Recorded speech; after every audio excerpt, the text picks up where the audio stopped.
تو یعنی اور بے شک پچھلا گھر یعنی جس جگہ ہم کو جانا ہے جہاں سے ہم آئے تھے، اور بے شک پچھلا گھر بھلا ہے، اور ایک اچھا جو بھلائی ان کے لیے ہے جو شرک کرنے سے ڈرتے ہیں، تو کیا تمہیں سمجھ نہیں؟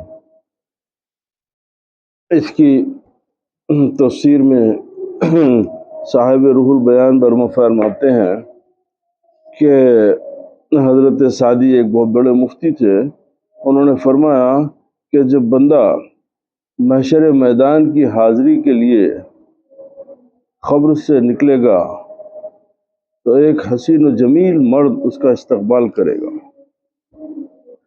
جس کی خوشبو دماغ کو معطر کر دے گی، یعنی آپ کا دماغ جو ہے عطر آلود ہو جائے گا، یعنی اتنی فرحت اتنی خوشی محسوس ہوگی۔ وہ صاحب قبر سے پوچھے گا کہ کیا تم مجھے جانتے ہو؟ وہ کہے گا نہیں۔ وہ فرمائے گا میں تیرا نیک عمل ہوں، میں تیرا نیک عمل ہوں، اب تو مجھ پر سوار ہو جا، اب تو مجھ پر سوار ہو جا، اس لیے کہ دنیا میں تو نے مجھے اٹھائے رکھا تھا، دنیا میں تو نے مجھے اٹھائے رکھا تھا، اسی لیے اللہ تعالیٰ نے دوسرے مقام پر فرمایا یوم نحشر المتقین الی الرحمن وفدا۔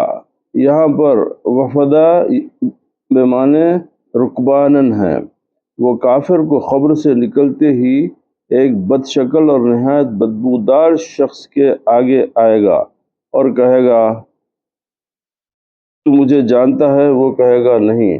وہ جواب دے گا کہ میں تیرا برا عمل ہوں، دنیا میں تو مجھ پر سوار رہا، اب میں تجھ پر سوار ہوتا ہوں۔ اسی لیے اللہ تعالیٰ نے فرمایا وَهُمْ يَحْمِلُونَ أَوْزَارَهُمْ، اس معنی پر اچھا اپنے حقیقت، اس لیے کہ اعمال کی بھی صورتیں اور اجسام ہیں، یعنی اعمال کی بھی صورت بھی ہے اور اس کے جسم بھی ہے۔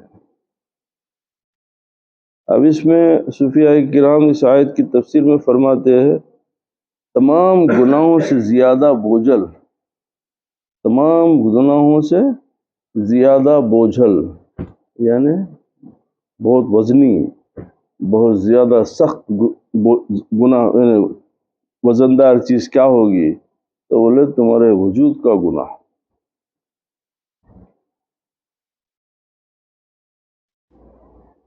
اسی لیے کہ تمام گناہوں کا اصل سبب یہی ہے۔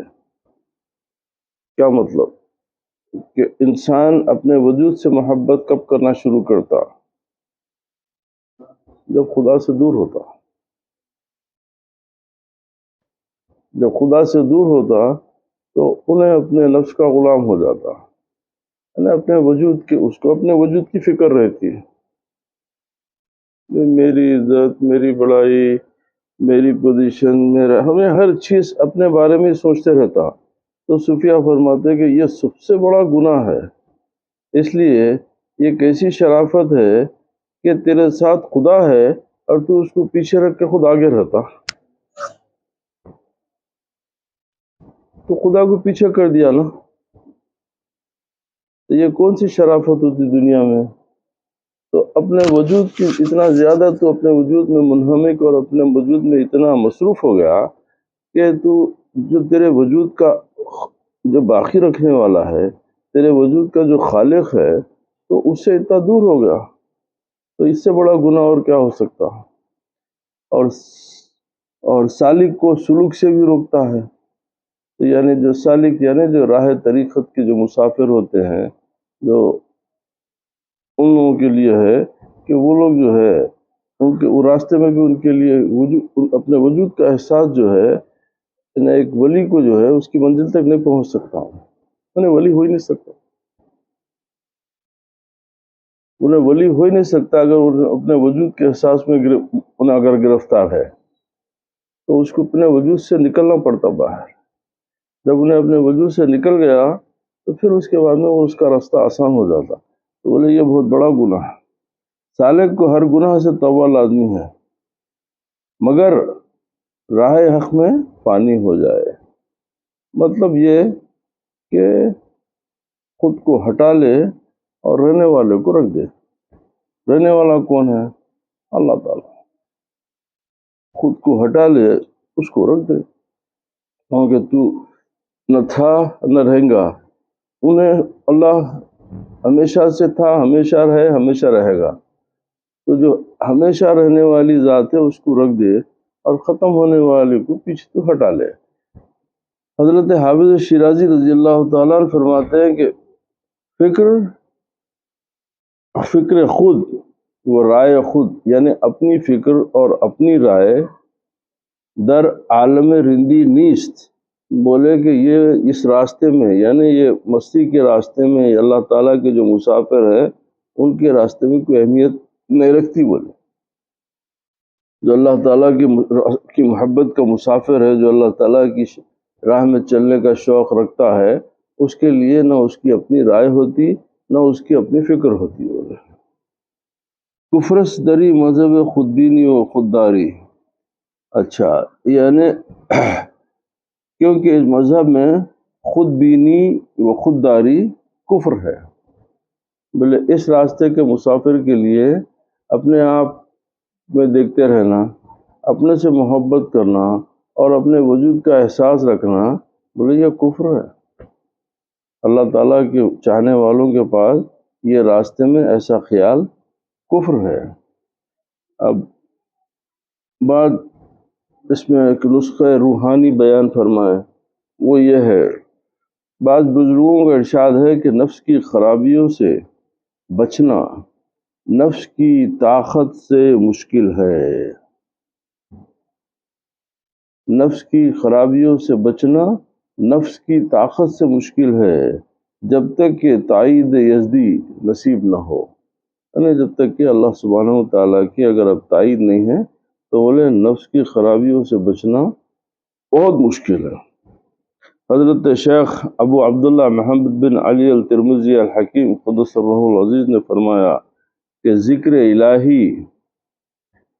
الہی دل کو تر و تازہ اور اسے نرمی بخشتا ہے. ذکر الہی دل کو تر و تازہ کہتا ہے، اس لیے کہ جس طریقے سے آپ جھاڑ کو پانی دیتے ہیں تو وہ جھاڑ میں حیات باقی رہتی اور اس کو اوپر چڑھنے کی جو ہے، اس کو آگے بڑھنے کا جو ہے اس کے لیے وہ ضروری ہے. تو اسی طریقے سے اپنے دل کو زندہ رکھنے کے لیے اللہ تعالیٰ کی یاد کرو. اللہ تعالیٰ کو اپنے کی یاد سے اپنے دل کو غافل مت کرو، اپنے دل کو ہمیشہ زندہ رکھو. اور جب اس کا ذکر ہوگا تو پھر اس میں نرمی بھی پیدا ہوگی. جب دل ذکر الہی سے فارغ ہو تو قلب پر نفس کی حرارت اور شہوات کی آگ کی گرمی پہنچتی ہے. یعنی اگر جب دل ذکر الہی سے فارغ ہو گیا تو پھر کیا ہوتا؟ تو پھر آپ کے دل کے اوپر نفس کی گرمی اور خواہشوں کی جو انبار جو ہے اس کی گرمی پہنچنا شروع ہو جاتی. تو اس سے بچنے کے لیے آپ کے لیے ضروری ہے کہ آپ اللہ کا ذکر کرتے ہو. تو اللہ کے ذکر کی وجہ سے آپ کے دل میں تر و تازگی بھی ہوگی اور نرمی بھی ہوگی. اس کے خلاف اگر آپ جائیں گے تو پھر آپ کے لیے آگ کی گرمی جو ہے پہنچائی جائیں گی. اس سے قلب سخت اور خشک ہو جاتا ہے، جس کی وجہ سے آپ کا دل سخت ہو جاتا اور خشک ہو جاتا. اسی وجہ سے پھر دیگر اعضاء اسی طریقے سے جو دوسرے اعضاء ہے، کیونکہ دل جو ہے وہ آپ کے جسم میں اتنا ہی ضروری ہے جیسے ایک مشین میں اس کا انجن ہوتا. تو تمام تر آپ کے جسم کا جو دار و مدار ہے وہ آپ کے قلب کی حرکت سے تعلق رکھتا ہے۔ اگر سب چیز اچھے ہے، اگر قلب بند ہو گیا تو آپ مردہ ہوگا۔ تو لہذا اس کو زندہ رکھو، اس کو تر و تازہ رکھو، اس کو ہمیشہ یاد الہی میں مصروف رہو۔ اگر وہ نہیں ہوگا تو آپ کے دیگر اعضاء بھی وہ خواہ کتنے اچھے ہو، جیسے تمام جگہ آنکھ، ناک، ہاتھ، پیر، یہ اعضاء ہوتے پارٹس، تو وہ تمام جو ہے طاعت الہی سے رک جاتے ہیں۔ اگر آپ کا دل اللہ کی یاد سے غافل ہو گیا تو پھر وہ دیگر جو اعضاء ہے وہ بھی آپ کی جو ہے اللہ تعالیٰ کی اطاعت سے رک جاتے، نہ نماز کے لیے قدم بڑھتے، نہ قیام کے لیے آپ کو ٹھہرنا ہوتا، نہ اس کی دیدار کی طلب کے لیے آپ کی آنکھیں متمنا ہوتی، نہ آپ اس کی فکر کے لیے آپ کے دماغ میں وہ طاقت نصیب ہوتی، اس لیے کہ آپ اصل جگہ سے خدا کو ہٹا دیے۔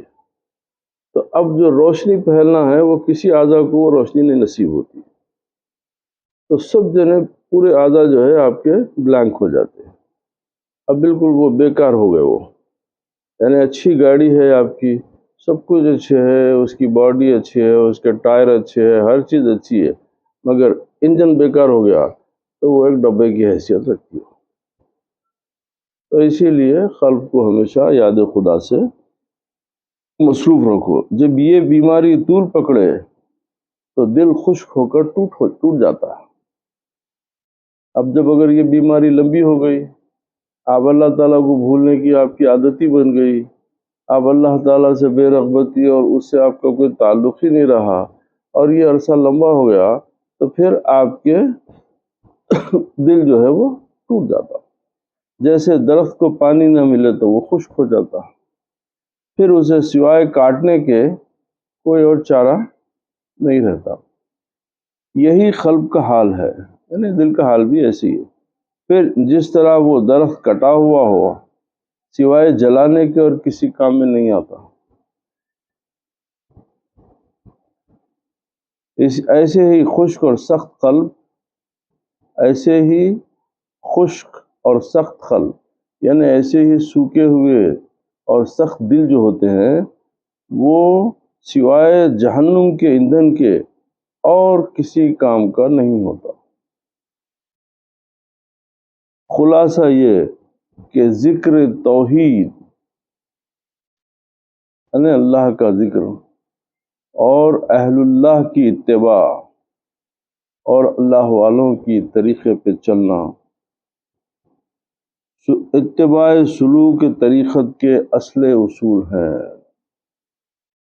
یعنی اللہ تعالیٰ سے محبت کرنے کے راستے پہ چلنے والوں کے لیے یہ سب سے ہر اصول کی جڑ ہے، سب سے پہلا اصول یہی ہے۔ اب اس کے اوپر ایک حکایت بھی آئی ہے، وہ یہ ہے کہ حضرت علی بن موفق رحمۃ اللہ تعالیٰ سے منقول ہے کہ میں ایک سال حج کے لیے سوار ہو کر بیت اللہ شریف کو جا رہا تھا، چند لوگوں کو پیدل چلتے دیکھ کر میرا جی چاہا کہ میں بھی ان کے ساتھ پیدل چلوں، چنانچہ میں نے ان میں سے ایک کو سواری پر سوار کیا اور خود ان کے ساتھ چل پڑا۔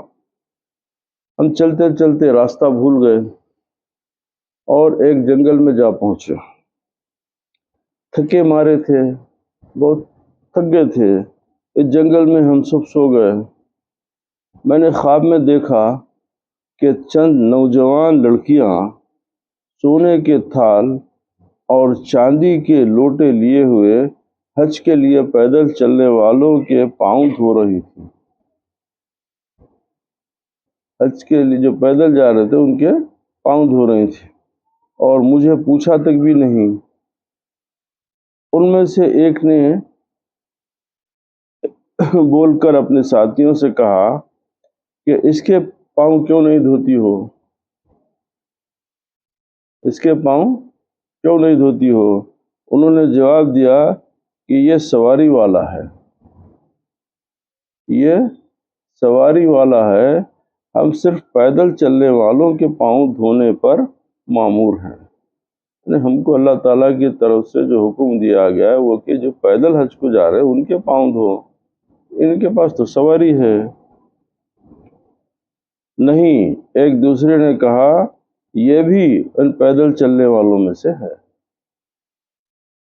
اگرچہ اس کی سواری تھی لیکن اس نے دوسرے کو دے کر پیدل چلنے والوں کے ساتھ پیدل چل رہا ہے، پھر میرے بھی پاؤں دھوئے گئے، اس سے میری تھکان اور دوسری تمام پریشانیاں دور ہو گئی۔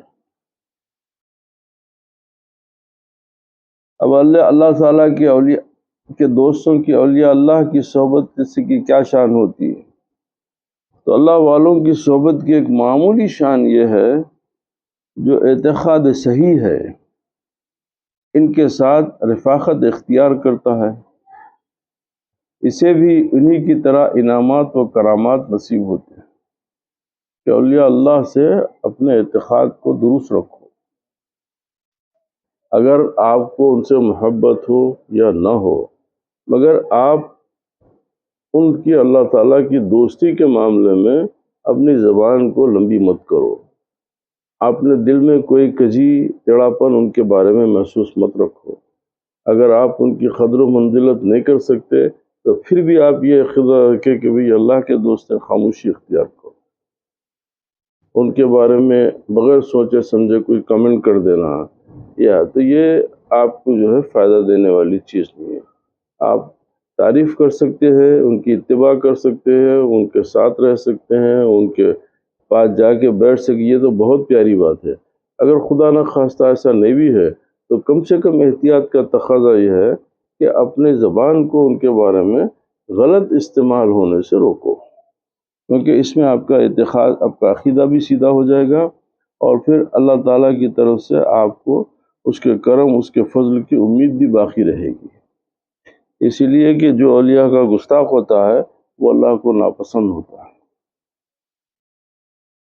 یعنی ظاہر میں اگر یہ ہے کہ آپ کا کوئی اچھا دوست ہے، آپ جس سے محبت کرتے ہیں، اگر میں اس کو برا بولا تو لاکھ آپ میرا ادب کریں گے کریں گے، مگر آپ کے دل میں ایک تھوڑی کڑواہٹ آ جاتی، ارے صاحب کہیں کو بول دیا اس کو برا۔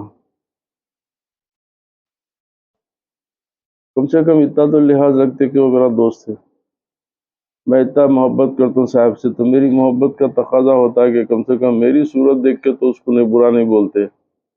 یہ دنیا کا دوست ہے۔ اسی طریقے سے اللہ تعالیٰ کو پسند نہیں آتا کہ جب اللہ کسی کو اپنا دوست بولے تو اس کے بارے میں آپ کوئی کمنٹ پاس کرے، آپ کوئی اپنی رائے دے۔ تو لہذا اعتقاد، اپنے عقیدے کو بچانے کے واسطے بہتر یہ ہے کہ آپ خاموش ہو جاؤ۔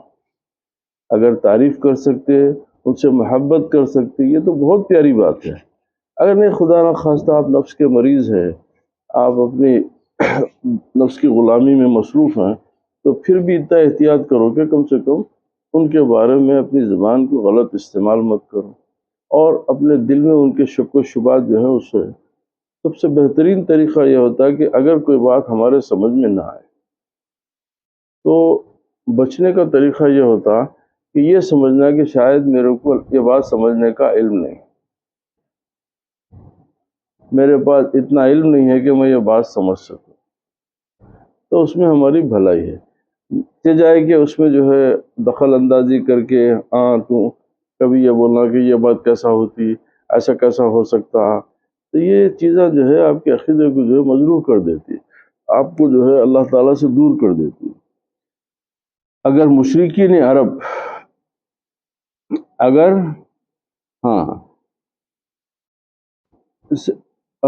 جو اتخاذ ان کے ساتھ رفاقت اختیار کرتا ہے، اسے بھی انہی کی طرح انعامات و کرامات نصیب ہوتے ہیں۔ یہ تو اولیاء کرام کی صحبت کی برکات ہے۔ نبوت کی صحبت سے کتنے درجات نصیب ہوں گے؟ اب جس کو نبو کی صحبت ملی، اللہ اکبر، اس کی کیا شان ہوں گی۔ اگر مشرکین عرب حضور تاجدار نبینا علیہ السلام کا قرآن پاک سن کر ان کے ارشاد گرامی پر عمل کرتے تو انہیں نجات بھی نصیب ہوتی اور گناہوں کے بوجھ بھی اتر جاتے، اور جنت الفردوس کی نعمتوں سے نوازے جاتے، لیکن اللہ تعالیٰ جسے چاہتا ہے ہدایت بخشتا ہے۔ اب اس کے بعد وَمَا الْحَيَاةُ الدُّنْيَا إِلَّا لَعِبٌ وَلَهْوٌ، یہاں اچھا، اور وہ اعمال جو صرف دنیا سے تعلق رکھتے ہیں، وہ اعمال جو صرف دنیا سے تعلق رکھتے ہیں اس حیثیت سے کہ وہ دنیا کے متعلق کچھ نہیں ہے، الا لعب و لہو، مگر کھیل کود جو لوگوں کو غافل کرتے اور انہیں کھیل کے منافع کی لالچ میں ایمان سے دور رکھتے ہیں۔ اس کا مطلب یہ کیا ہوا کہ جو اب دنیا سے کے متعلق جو معاملات ہیں، تو آپ سمجھیں گے کہ بھئی شادی بیاہ، بچوں کو پالنا، گھر دار کی فکر کرنا، یہ سب دنیا داری ہے، تو یہ سب چھوڑ دینا۔ نہیں، جس چیز کا حکم آپ کے نبی کی طرف سے آپ کو ملا گیا وہ عین دین ہے۔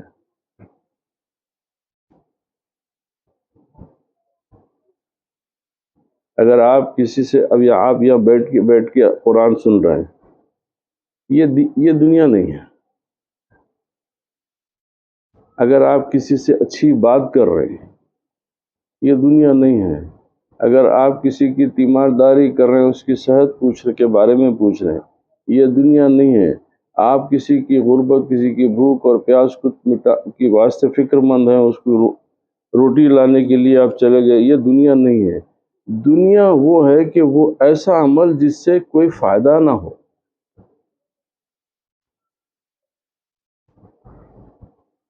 اب اگر آپ کی وجہ سے کسی انسان کا دل خوش ہو رہا ہے، یہ بھی دین ہے۔ آپ کی وجہ سے آپ کی ماں، آپ کا بھائی، آپ کا دوست، آپ کا پڑوسی آپ کے عمل سے، آپ کی کسی حرکت سے خوش ہو رہا، وہ دین ہے۔ دنیا وہ ہے جو ہم بیکار کی گفتگو میں پڑے رہتے ہیں، اللہ تعالیٰ کو بھول کے بہت سارا وقت ہم برباد کرتے ہیں جس سے کچھ حاصل ہی نہیں ہو رہا، صرف آپ کے نفس کی جو ہے تسلی ہو رہی، وہ ایپ لے کے بیٹھے ہوئے 2 گھنٹے، کچھ حاصل نہیں ہو رہا۔ یہ دنیا ہے، بکواس میں پڑے ہوئے ہیں لوگوں کے ساتھ، وہ ان کی اس کی شکایت، اس کی بیکار۔ تو یعنی جو چیز اللہ تعالیٰ سے دور کرے وہ دنیا ہے، جو اللہ کے قریب کرے وہ دین ہے۔ اب ماں کے پیر دبا رہے ہیں تو عین دین ہے، باپ کی خدمت کر رہے ہیں عین دین ہے، کیونکہ یہ آپ کس لیے کر رہے ہیں؟ آپ اللہ کا خوف ہے تو یہ کام کرتا ہے انسان۔ اگر اللہ کا خوف ہو تو ہی کریں گا، اس کو یہ امید ہے کہ بھائی میں میری ماں کی خدمت کروں گا، میرا رب میرے سے خوش ہوں گا، میرے باپ سے دعا لوں گا، میرا رب مجھ سے خوش ہوں گا، میں میرے بھائی کے ساتھ اچھی گفتگو کروں گا، میں ان کا دل نہ توڑوں گا، ان کو خوش رکھوں گا۔ تو یہ تمام چیزیں کب ہوتی؟ جب انسان کو خدا کے وجود کا احساس ہو۔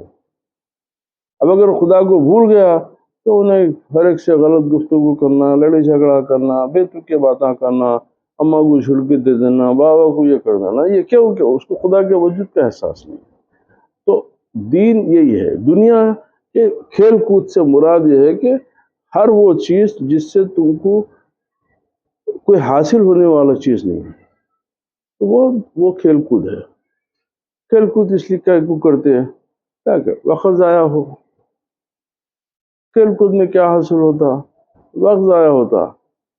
تو اسی لیے اللہ تعالیٰ منع فرمایا کہ تم، ارے بھائی یہ کون سی سمجھداری ہے کہ اگر تو کسی بڑے آدمی کے ساتھ بیٹھے رہا تو 2 گھنٹے اس کے سامنے ہاتھ جوڑ کے بیٹھا ہوا ہے، کسی سے تیرے کو لالچ ہے، کسی سے تیرے کو فائدہ ہے، تو بڑے آرام سے اس کے ساتھ 2 گھنٹے بیٹھا ہوا ہے، اس امید میں کہ بھئی کچھ فائدہ ہوگا، کچھ فائدہ ہوگا، کچھ بھلائی ہوگی، کچھ بھلائی ہوگی۔ میں تیرے ساتھ رہتا ہوں تو میرے سے دور ہو جاتا۔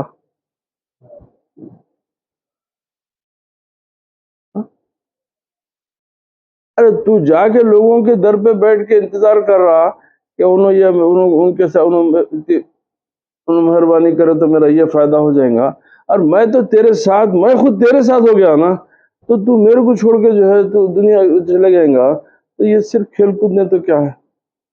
تمہارے سے غافل ہے، تو وہ طرف اشارہ ہے۔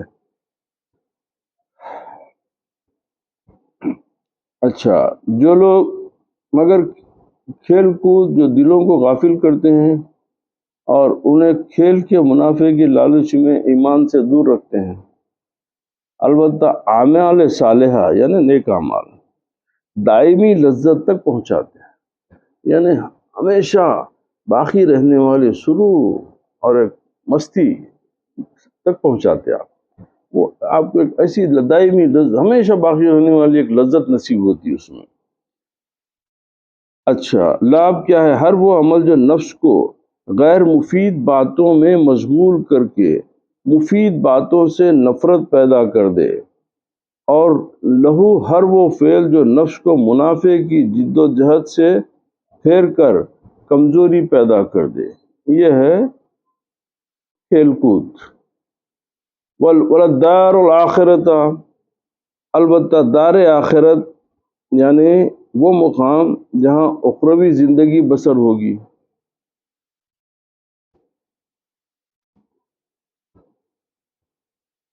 خیر للذین یتقون، متقیوں کے لیے بہتر ہے۔ یہاں پر متقین سے مراد، متقین سے وہ لوگ مراد ہیں، متقین یعنی پاک صاف رہنے والے، تقوی اختیار کرنے والے، ہمیشہ خدا سے خوف رکھنے والے، ہمیشہ خدا کا خوف رکھنے والے، ان سے مراد متقین بولے بہت بڑی بات ہوتی ہے۔ اسی لیے اللہ تعالیٰ قرآن شریف میں فرمایا کہ جب آپ قرآن شریف شروع کریں تو آپ دوسرا سورہ الف لام میم شروع ہوتا پورے فاتحہ کے بعد، الف لام میم ذالک الکتاب لا ریب فیہ ھدی للمتقین۔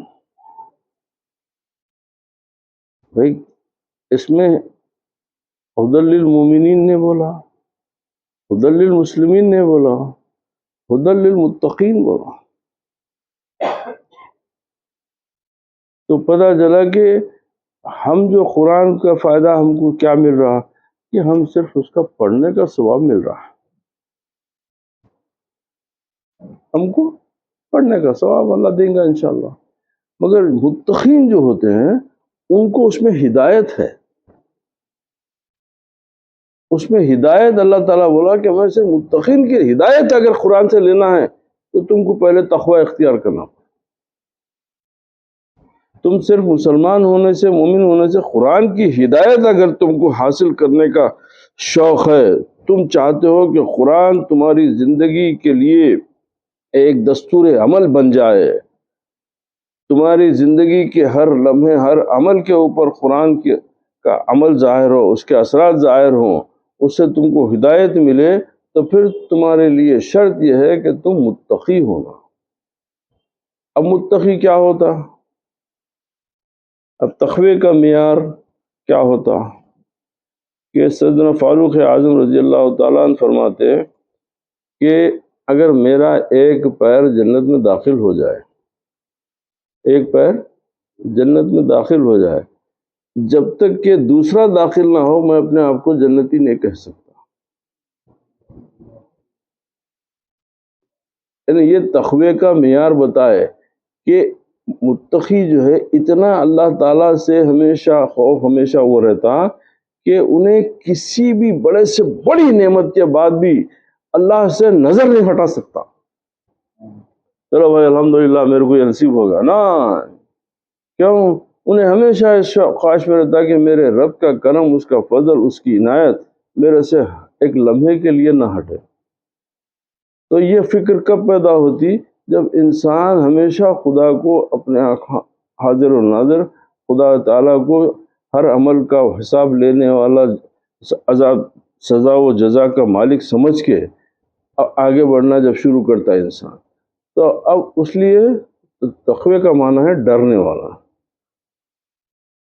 تو اللہ سے جو سب سے زیادہ ڈرتے ہیں، اللہ سے جو سب سے زیادہ ڈرتے ہیں، تو اب یہاں پر یہ نہیں سمجھنا کہ وہ لوگ اللہ سے خوفزدہ رہتے، اللہ سے استغفر اللہ جو ہے ان کو ہیبت ہوتی، انہوں اللہ سے خوف پیدا نہیں۔ یہاں ڈرنے سے مراد یہ ہے کہ میں ایسا کوئی عمل نہ کروں جس سے تو ناراض ہو جائے، یہ ڈر ہے کہ میرے کسی عمل سے میرے رب تو میرے سے ناراض نہیں، تو میرا ہر عمل تیری خوشی کے لیے ہو، تیری خوشنودی ہو، تیری یاد میں گزرے، تو وہ ہوتا ڈر۔ ڈر ایسا نہیں ہے کہ بھئی دیکھیے ایک ڈر ہوتا ہم کہ بھئی ماں فلاں جی سے ڈانٹی تو اس کو بتانے کے لیے جو ہے ایک بناوٹ کر کے اس کے سامنے ادب کا مظاہرہ کرتے اور اس کو بتاتے کہ ہم فرما بردار ہے، انہیں خوش ہو جاتی ہے۔ نہیں نہیں نہیں، ایسا ڈر نہیں، ڈر یہ ہے کہ آپ ایسا عمل کرو کہ وہ خوش ہو کے آپ کو اپنے قریب بلا لے، کہ وہ خوش ہو جائے آپ کے فکر سے، آپ کے خوف کے، تو اس کو اللہ تعالیٰ کو یہ کہ میرا بندہ میرے سے ہٹ کے ادھر بھی نہیں دیکھتا، ہر چیز کے لیے بندہ میری طرف رجوع رہتا، اور ہمیشہ اس کو یہ ہے کہ بھئی میرے رب کے سامنے میرا حساب کتاب ہونے والا ہے۔ تو اسی طریقے سے تقوی کا حالانکہ اگر اب یہ حدیث سے کوئی سیدنا عمر فاروق کے اس قول کو لے لیں گے تو بڑی بحثیں ہو جا سکتی، استغفر اللہ، کہ کیا سیدنا عمر کو قرآن پہ بھروسہ نہیں تھا، کیا سیدنا عمر کو احادیث مبارک پہ بھی بھروسہ نہیں تھا، کیونکہ قرآن ان کو جنتی بولا۔ عشر مبشرہ کے کیا ہے کہ یہ جن کو جنت کی بشارت دی گئی اس میں سیدنا عمر داخل ہے، اصحاب بدر میں سیدنا عمر داخل ہے، جن کے بارے میں قرآن ہے کہ اللہ تعالیٰ ان کے اگلے پچھلے گناہ بھی، یعنی اگر آئندہ بھی یہ کوئی گناہ کریں گے تو وہ بھی معاف، ان میں بھی سیدنا عمر داخل ہے۔ بیت الرضوان، ہر جگہ جہاں اللہ سبحانہ و تعالیٰ جو ہے جن کو جنتوں کی بشارت دیا اس وہ زمرے میں سیدنا عمر شامل ہے۔ پھر نبی کریم علیہ السلام فرما رہے ہیں کہ حوض کوثر پہ ابو بکر اس جانب ملیں گے، عمر اس جانب ملیں گے، ان تمام کے بعد میں سیدنا عمر کو بھروسہ نہیں تھا؟ نہیں، آپ کو سمجھانے کے لیے فرمائیں کہ اللہ کی عظیم تر عنایات اور انعامات کے باوجود بھی ایک لمحے کے لیے اس سے غافل نہیں رہنا۔ چلو یہ چیز مل گئی میرے کو، نہیں نہیں نہیں نہیں، اس لیے کہ جو طالب ہوتا اس کی محبت کا، اس کو ہمیشہ یہ رہتا کہ بھئی بے شک تیرا کرم ہے مل گئے، مگر میرے کو جو ہے تیرے سے ہٹ کے سکون کہاں ہے، تیرے سے ہٹ کے میرے کو سکون نہیں ہے، میرے کو کدھر بھی دیکھنا اچھا نہیں دیکھ رہا سوائے آپ کی طرف دیکھنے کے۔ تو یہ چیز جب تک ہے تو وہ ہے متقین کا زمرہ۔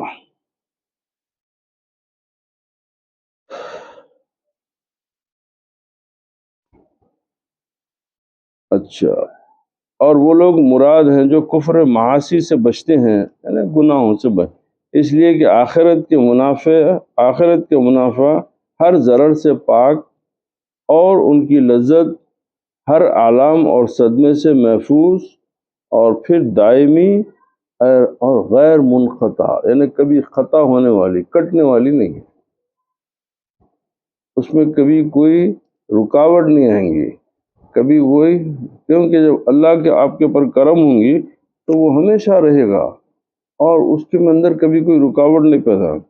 افلا تعقلون، دراصل عبارت یوں تھی، اے اتفعلون فلا تعقلون اے العامرین خیر، یعنی کیا تم غفلت کے نشے میں ہو، اسی لیے نہیں سمجھتے ہو کہ دو باتوں سے کون سی بات اچھی ہے؟ کہ کیسے تم انسان ہے کہ تم کو دو باتوں میں سے اچھی بات بھی سمجھ میں نہیں آ رہی؟ تو یہ تو بڑا معاملہ نقصان کا سودا ہے، حیات دنیا یا آخرت، تم پسند کرو، کیا تمہارے کو دنیا کی زندگی اچھی لگ رہی یا آخرت کا سکون؟ تم طے کرو نا بھائی، تم دنیا کی لذتوں میں مصروف رہ گئے اور توقع رکھتے کہ اللہ تم کو دوست رکھیں گا، یہ جنون ہے، یہ جنون ہے، یہ محال ہے۔ اگر آپ کو آخرت کی لذت ہے، آپ کو آخرت اچھی لگی، تو پھر آپ جو ہے ہر وہ کام کریں گے جس سے اللہ تعالیٰ خوش ہوں گا۔ تو آپ کے پاس دو چیزیں اللہ دے دیا، ایک دنیا کی جو ہے دنیا کی زندگی ہے، اور ایک آخرت ہے۔ اب یہاں کی کیا ہے بھائی، اس کی ایج ہے 70 80 90 100، بس 50 سال، جتنے بھی دنیا میں رہنا اتنے دن آپ کے۔ میرا آخرت کا پتہ نہیں کتنے لاکھ، کتنے کروڑ، کتنے ہزار، کتنے سال ہے، کتنا عرصہ ہے کی۔ تو یہ کون سی عقل مندی ہے کہ اتنی شارٹ پیریڈ کے لیے تو تم اتنی بھاگ دوڑ کر لے رہے ہو، اور اتنے لمبے پیریڈ کے لیے کوئی توشہ نہیں مانتے؟ ارے وہاں پہ تو اتنا لمبا رہنا ہے نا وہاں، تو عقل مند آدمی کیا کرتا؟ نہیں۔ دیکھو، اگر آپ کو سمجھنا ہے تو بڑی آسانی سے سمجھ سکتے ہیں کہ اب آپ مجمل شریف کو جا رہے ہیں 8 دن کے لیے، تو 8 دن کے حساب سے آپ کپڑے وپڑے رکھتے، پیسے ہوتے 8 دن کے واسطے میں۔ 15 دن کے واسطے جا رہے ہیں تو 15 دن کا لحاظ کر لے کے جاتے ہیں۔ آپ پورا گھر لے کے جاتے، آپ پورا گھر لے کے نہیں جاتے نا، اس لیے کہ آپ کو معلوم ہے کہ وہ رہنا نہیں ہے پرماننٹ، تھوڑی مدت کے لیے رہنا ہے، تو جتنی مدت کے لیے جتنے سامان درکار ہے اتنے سامان لے کے جاتے ہیں۔ نہیں، پھر یہ ہم کیا کر رہے ہیں دنیا میں؟ ہم کو رہنا ہے، ہم کو ٹرانزٹ ہے، یہ ہمارے لیے دنیا کی زندگی ایک ٹرانزٹ ہے، مگر ہم تمام توجہ کا مرکز بنا لیے اسی کو۔ ارے بھائی، آپ کے یہ ٹرانزٹ ہے بھائی، سفر ختم ہوتے آپ کو جو ہے پویلین، بیک ٹو پویلین ہونا ہے، آپ کو وہیں جانا ہے جہاں آپ کا خیام مستقل قیام ہے، تو وہاں کا انتظام کر لو۔ اچھا، تو جب جائیں گے تو وہاں پہ بھی آپ کو گھر دار سب اچھا سکون کا ملے، کھانے پینے کی سہولت ہو جائے، خدمت کرنے کے واسطے آپ کو حوراں بھی مل جائے، ہاں، ہر چیز کا انتظام آپ کو پرماننٹ رہے وہاں پہ۔ تو یہ کیسی دنیا میں جی رہے ہیں آپ کہ آپ کی دنیا کی زندگی کو آپ جو ہے حرف آخر بنا کے رکھ لیے، تمام چیز بولے کہ جو کچھ ہے میرے کو دنیا سے ہے۔ اسی لیے سرکار دو عالم صلی اللہ علیہ وسلم فرمایا کہ کافر کے لیے یہ دنیا جنت ہے، کافر کے لیے یہ دنیا جنت ہے، اور مومن کے لیے قید خانہ۔ مومن کے لیے قید خانہ، تو قید خانے سے مراد کیا ہوتی ہے کہ جب انسان قیدی ہو جاتا تو اس کے مومنٹ کے اوپر پابندی ہوتی ہے، مومنٹ پہ پابندی ہوتی ہے نا، بھئی یہ باؤنڈری لائن ہے، اس کے باہر نہیں جا سکتے، یہ کمرے میں گزارا پھر باہر نکلو، یہ اتنا یہاں پہ اتنا ٹہلنا ہے، کرنا ہے، جو دیے یہ کھانا ہے، اسی میں رہنا ہے، اور وہی آپ کی زندگی رہتی ہو۔ تو ہمارے لیے قید خانہ کیا مطلب ہے کہ ہم کو تمام تر اختیارات دے کے، تمام تر اختیارات دے کے ہم کو شریعت کی باؤنڈری میں قید کر دیا، ہم کو شرع شریف کے احکام میں ہم کو باؤنڈری آ گئی کہ دیکھو یہ حلال ہے، یہ حرام ہے، یہ چیز اللہ کو پسند ہے، یہ چیز نہیں پسند ہے۔ تو اب آپ کو اختیار دیا کہ اب تم اس میں رہ کے اطاعت گزار بندے بننا چاہتے ہو، یا نافرمان کر کے اس سے نکل کے جو ہے جیل کی دیوار توڑ کے بھاگنا چاہ رہے، پسند کر لو۔ کیوں کہ کافر کے لیے جنت کا وعدہ نہیں ہے، تو لہذا اب جو ان کے لیے دنیا ہے وہی جنت ہے، جو بھی انعامات ہے۔ اب ہمارے لیے چونکہ جنت کا وعدہ ہے، ہمارے لیے جنت کا وعدہ ہے، تو اسی لیے یہ دنیا کی باتوں کا تم کو اہمیت نہیں ہونا چاہیے، تم اتنا زیادہ مصروف دنیا کی باتوں میں نہیں ہونا چاہیے، کیونکہ تم کو تو میں اتنی بڑی بڑی نعمتوں سے نوازوں گا نا۔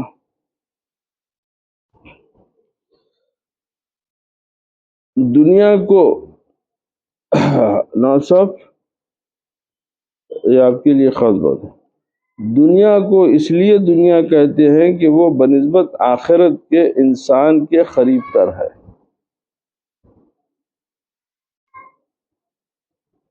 دنیا کو دنیا اس لیے کہتے ہیں کہ وہ انسان سے بنسبت آخرت کے زیادہ قریب ہے،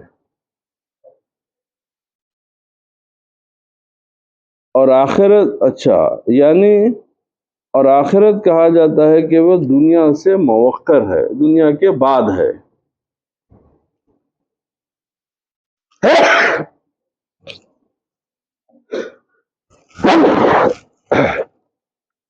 آخرت کو غائب کیوں کر رکھا ہے؟ آخرت کو پردے میں چھپا کے کیوں رکھے آپ؟ اگر وہ غائب نہ ہوتی تو کفار انکار کیوں کرتے؟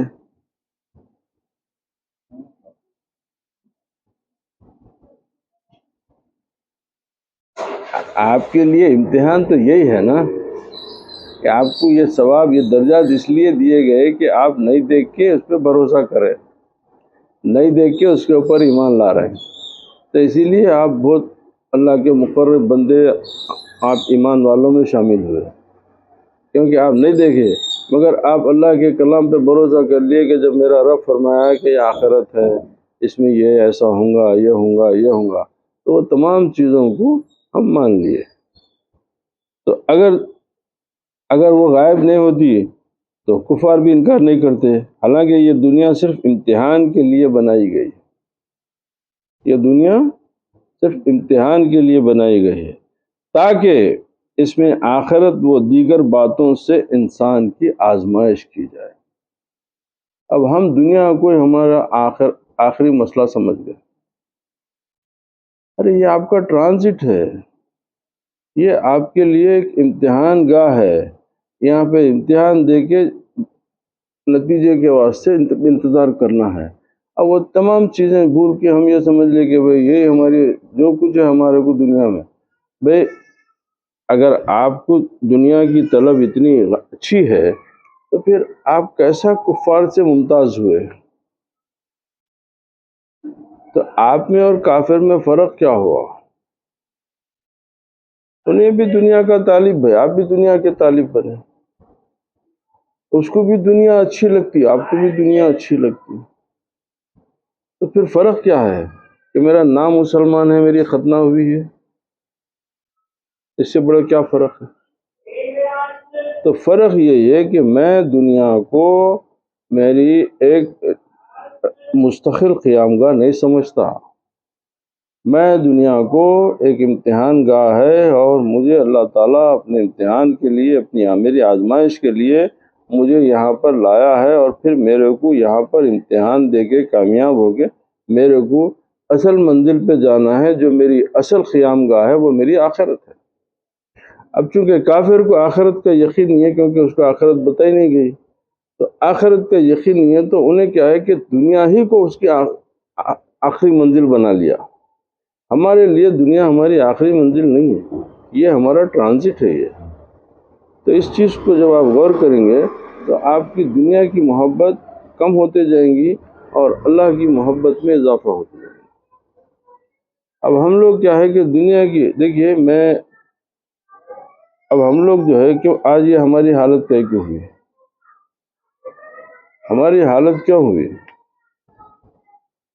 کبھی بولتے بھئی مسلمانوں پہ یہ ظلم ہو رہا، مسلمانوں پہ یہ نہیں نہیں نہیں، یہ دعوت آپ کی دی ہوئی ہے،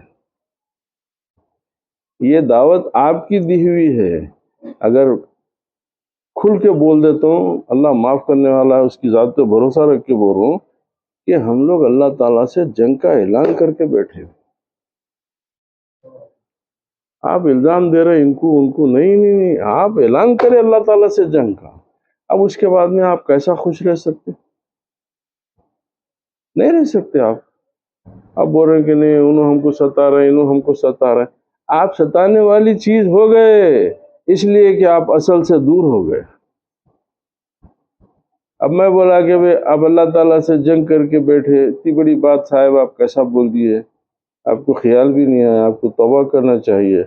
تو بولتا بھائی آپ بولے تو میں توبہ کر لیتا ہوں، مگر پھر میں دہراؤں گا، پھر میں یہی دہراؤں گا۔ کیوں بول رہا ہوں کہ میرے بھائی جان، دنیا کا دستور ہے کہ اگر آپ کسی کے بارے میں اچھا تصور کرتے ہیں، کسی کو اچھا تصور کرتے ہیں اور اطلاع ملی کہ وہ شخص کوئی غلط حرکت کرا تو آپ کو صدمہ ہوگا۔ اگر کھل کے مثال دے دو تو اچھی، آپ کے 2 بیٹے ہیں، ایک بیٹا 5 وقت نماز کو جانے والا، ایک 5 وقت نماز کو جانے، کسی دن پتہ چلا کہ انہیں 1 وقت نہیں گیا، 1 وقت نہیں گیا، آپ کو تکلیف ہوتی، حالانکہ کیا نقصان ہوا آپ کا؟ مگر چونکہ آپ ایک تصور جما لیے تھے کہ یہ میرا بچہ 5 وقت نماز کو جانے والا ہے، تو انہیں ایک وقت نہیں گیا تو آپ کو تکلیف ہو گئی۔ ایک دوسرا ہے جو مسجد کو جاتا ہی نہیں، اب آپ اس کو وہ کیفیت میں قبول کر لیتے، اس کو وہ کیفیت میں قبول کر لیتے، ارے ہاں بھائی یہ کیا کریں گے بھائی، انہیں ایسی چھ بول۔ اب اس کے بارے میں پتہ چلا کہ بھائی ارے آج انہوں 5 وقت نماز کو آئے تھے، تو وہ خوشی الگ ہو جاتی ہے، ہوتا نہیں ہونا۔ تو جب ہم کسی کے بارے میں کوئی تصور قائم جما لیتے اور وہ تصور کے موافق یا مخالف ہو تو ہمارے کو خوشی یا رنج ہونا شروع ہو جاتا۔ Is it clear? ایسے ہی ہوتا نا کہ ہمارا کوئی نقصان نہیں ہوتا، کسی دوست کو آپ اچھا سمجھتے ہیں، اب آپ کے دماغ میں بیٹھ جاتے کہ میرا دوست بہت اچھا ہے، خدا نہ خواستہ پتہ چلا کہ انہیں کوئی چوری میں پکڑا گیا، تو انہیں چوری کرا پکڑا، تکلیف آپ کو ہو جا رہی، کیوں؟ میرا تصور ٹوٹا، میرا تصور ٹوٹ گیا، کیونکہ میں تو اس کو اتنا اچھا سمجھ کے دوستی کرا تھا، بھائی یہ جا کے کیا کیسی حرکت کرا، ہوتا نا۔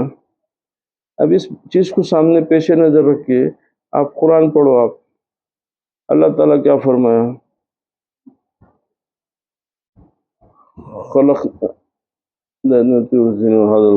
لقد خلقنا الانسان فی احسن تقویم، کہ ہم نے انسان کو ہماری کریچر میں، ہماری تخلیق میں سب سے اچھا بنایا۔ اب فرشتے بھی سب نیچے آ گئے، ملائکہ مقرب بھی اب نیچے درجے میں آ گئے، آپ اوپر ہو گئے، کیونکہ اللہ فرما دیا فرشتے اچھے وہ نہیں بولا، میری کریچر میں، میری تقویم میں انسان سے اچھا کوئی نہیں۔ چلیے ٹھیک ہے، اب انسان میں بھی آ گیا، راؤ صاحب بھی آ گئے، ریڈی صاحب بھی آ گئے، پیٹر صاحب بھی آ گئے، تو یہ سب انسان ہے نا بھائی؟ ہاں سب انسان ہے، تو پھر تخصیص کیا ہوئی؟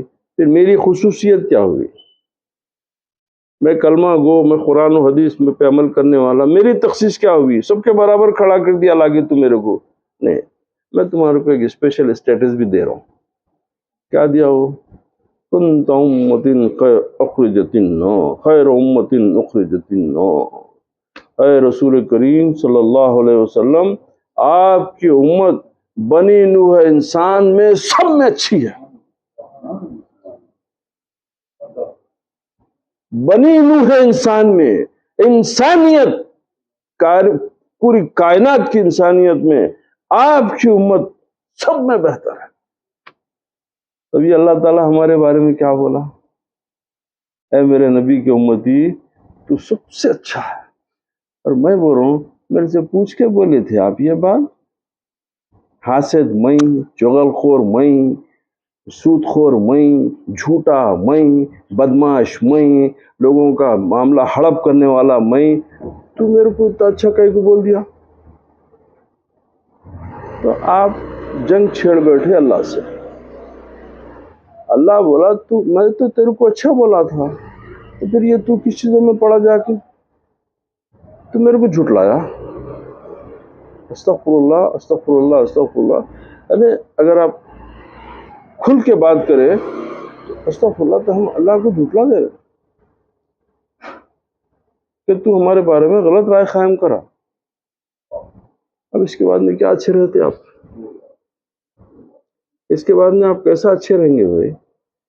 آپ کو ہر چلنے والا دھپا ماریں گا، آپ کو لات ماریں گا، آپ کو جوتے ماریں گا، اس لیے کہ آپ اس بارگاہ سے دھتکارے ہوئے ہو گئے، آپ اس سے بغاوت کر کے بیٹھے ہوئے ہیں۔ اب آپ نماز پڑھو، روزہ رہو، کیا فائدے ہیں اس چیزوں سے؟ ارے جس دل میں خدا نہیں، انہیں سجدوں سے بتا رہا خدا، گھس لے پیشانی کو، ادھر تو خالی کر دیا نا، گھر میں سے تو نکال دیا اس کو۔ اس کے بعد میں بول رہا تو میرا رب ہے، تو میرا رب ہے، کیا فائدہ ہوا؟ گھڑا ہڑپ کر لیا ایک کا، اس کے بعد میں بول رہے نہیں مالک تو آپ ہی ہے۔ ابے تو رہنے تو دینا میرے کو، ارے میرا گھر ہڑپ کر لیا، اس کے بعد میں بولا نہیں بھائی آپ فکر مت کر، مالک آپ ہی ہے۔ ارے مالک ہے تو ایک کمرہ تو میرے کو رہنے دے اس میں۔ بول رہا کیا؟ بولتے نہیں یہ گھر آپ کا ہے۔ کیا بول رہا؟ گھر آپ کا ہے مگر آپ کو آنے نہیں دوں گا. کیا مطلب یہ کہ میں بول رہا ہوں کہ تو میرا رب ہے، تو میرا رب ہے، تو میرا خدا ہے، میں تیرے سوا خدا نہیں مگر میں تیرے کو دل میں نہیں آن دیتا، میں تیرے کو دل میں نہیں آن دیتا. جو ارے اس کا گھر ہے بھائی، یہ اس کا گھر ہے. کیا بولا اللہ تعالیٰ؟ قلب مومن میرا گھر ہے. ایک شان کی بات بتایا، کعبۃ اللہ اللہ کا گھر ہے، مسجد اللہ کا گھر ہے، بے شک اللہ کا گھر ہے، مگر کوئی یہ نہیں بول سکتے اللہ اس میں رہتا.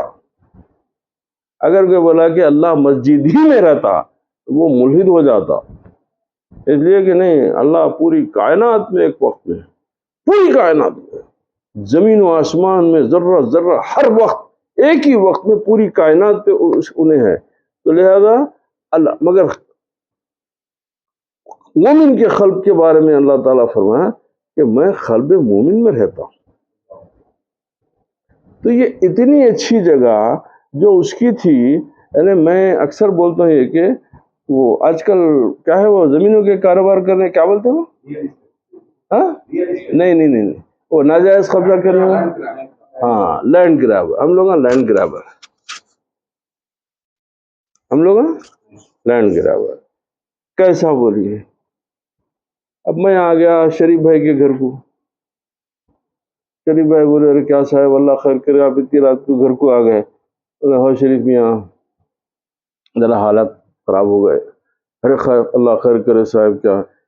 تو بولے گھر سے نکال دیے میرے کو، رہنے کو گھر نہیں ہے میرے کو.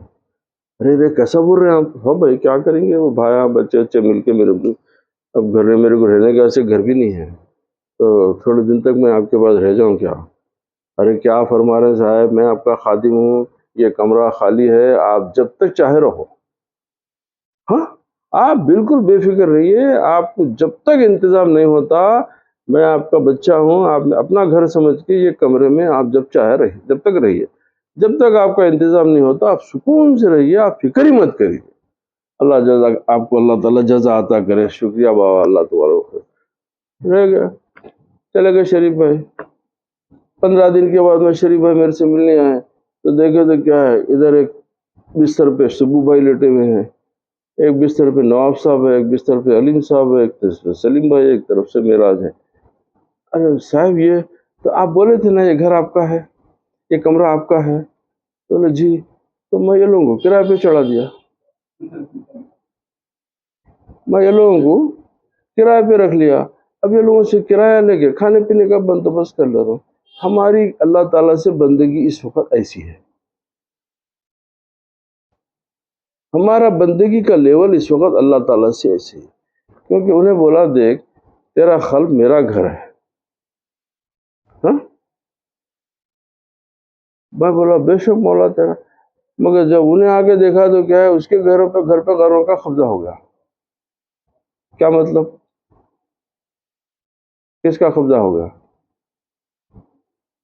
خواہش، ہر چیز کی خواہش کو لا کے آپ بسا لیے، جو روح بچے گھر دار دولت عزت شہرت تکبر، یہ تمام چیزوں کو لا کے آکوپائی کر لیے، پورا اس کا گھر اس کا آکوپائی ہوگا. اب انہیں جھانک کے دیکھا تو کیا ہے، اس کے لیے کوئی جگہ نہیں ہے وہاں پہ،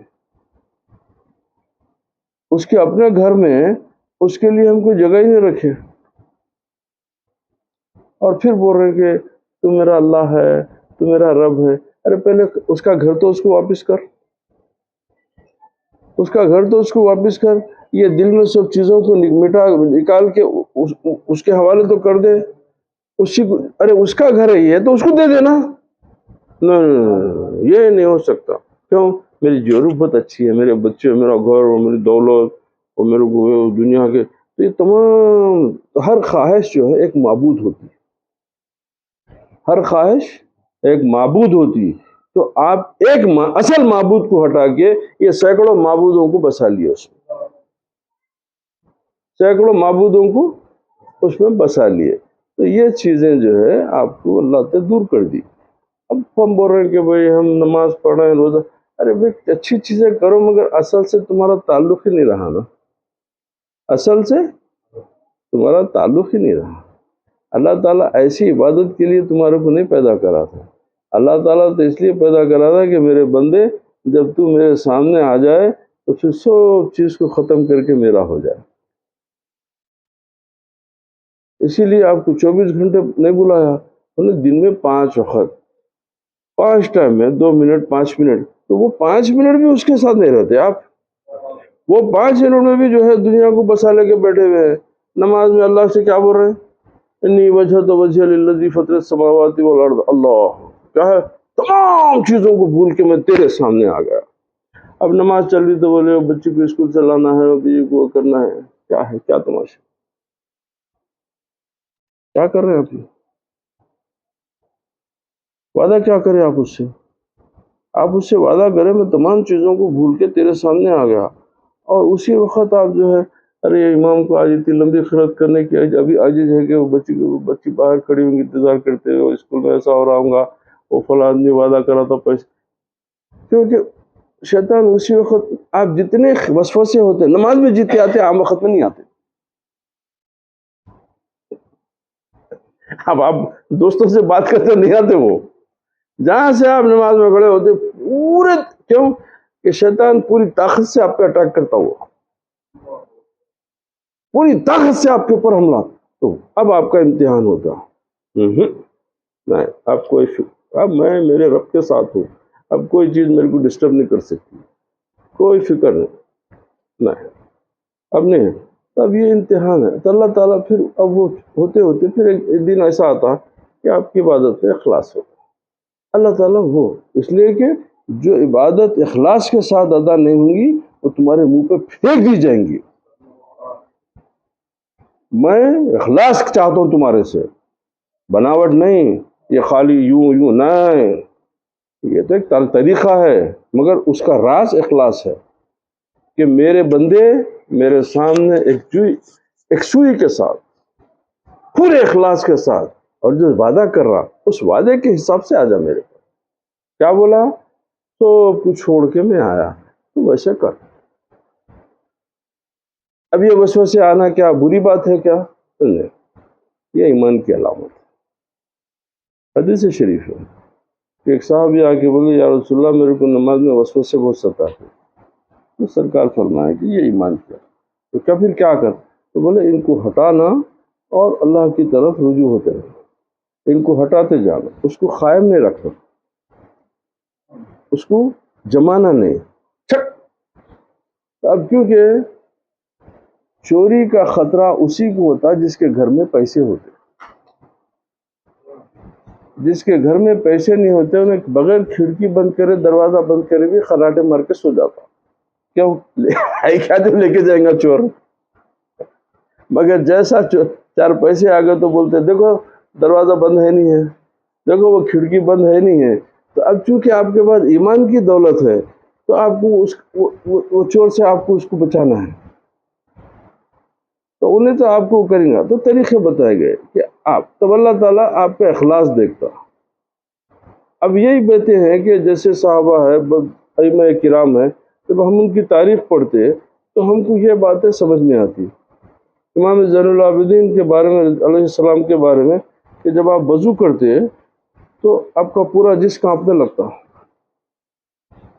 پورا جسم کانپنے لگتا وضو کرتے، جب نماز کی طرف بڑھتے تو حالت یہ ہو جاتی کہ لوگ آ کے پکڑ لیتے کہ امام گر نہ جائے وہ، جبکہ انہوں کو 80-90 سال 100 سال کے نہیں تھے، he died at the age of 54، 54 سال میں انہوں دنیا سے چلے گئے، تو اب بتاؤ کہ میں نے اچھی کیفیت تھی ہوں گی نا، پھر یہ کیا تھا یہ؟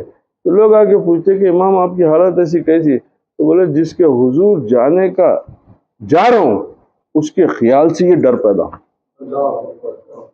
میں اللہ کے سامنے جانا ہے نا، اللہ کے سامنے جانا ہے میرے کو، تو اب یہ پریکٹیکل ہے نہیں، بولو اگر آپ کو فون آ گیا بھائی پولیس کا انسپیکٹر آپ کو بلا رہا، بولتے جی سر، یس سر، کیسے اٹینٹیو ہو جاتے آپ؟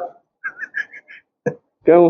ارے کیا کیس ہو گیا کہ کوئی کچھ کمپلین کرے گی، کیا سزا دیتا ہے کہ کیا کیس ایف آئی آر کھولتا ہے کہ تو خوف سے آپ کی حالت کیسی ہو جاتی ہے، آپ ایک دم اٹینٹو ہو جاتے. تو جس سے بھی آپ کو خوف ہوتا ہے یا لالچ ہوتی تو آپ کا جو اپروچ ہے جو ہے وہ اسی کیفیت میں آنا. تو اب جس کو اللہ تعالیٰ کا معرفت نصیب ہو تو انہیں وہ حساب سے ڈرتا.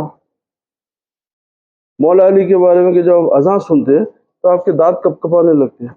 سیدنا عمر فاروق رضی اللہ تعالیٰ ایک دانت ہے، حالانکہ بہت اسٹرانگ لوگ تھے، کیا ہے تو خوف سے کہ اللہ کے حضور کھڑے نہ ہیں. اب یہ کیفیتوں کے بغیر تو ہم تو وہ لیول کے نہیں ہیں. کم سے کم آپ اخلاص سے تو پڑھو، آپ تھوڑی توجہ کے ساتھ تو پڑھو. یہ کیا فیلنگ دے بلانگ کر رہے ہیں آپ؟ گئے 2 رکعت ہو گیا. ارے آپ اندازہ کرو کہ آپ کو اگر محلے کا کوئی دوست بلایا دعوت دے کے، اس کے پاس جانے کی کیفیت الگ ہوتی. اگر وہ ایریا کا ایم ایل اے آپ کو بلایا تو پھر آپ کا لباس، وہ سلیکشن، ہر چیز وہ الگ بدل جاتا. اگر آپ کو کمشنر پولیس بلایا یا ایم پی صاحب دعوت جتنے بڑے آدمی کی ہوتی ہے تو آپ کے لباس کا، آپ کے تیاری کا طریقہ وہ حساب سے ہو جاتا. ہوتا نہیں ہوتا؟ ارے خدا کی دعوت میں اتنے کیجول یارو، اللہ کی دعوت پہ اتنے کیجول ہو جا رہے ہیں آپ. ایسا کیا ہے یہ؟ اللہ دعوت دے رہا آپ کو. اللہ دعوت دے کے بولا میرے بندے ہاں میرے گھر کو، تو کیا تیاری ہونا چاہیے؟ نہیں اب ہمارے ایمان کا تو یہ، میں آپ سب بیٹھے انکار کر سکتے تو کرو، ہمت ہے تو. عید کے دن ہم اچھے کپڑے پہن کے مسجد کو نہیں جاتے.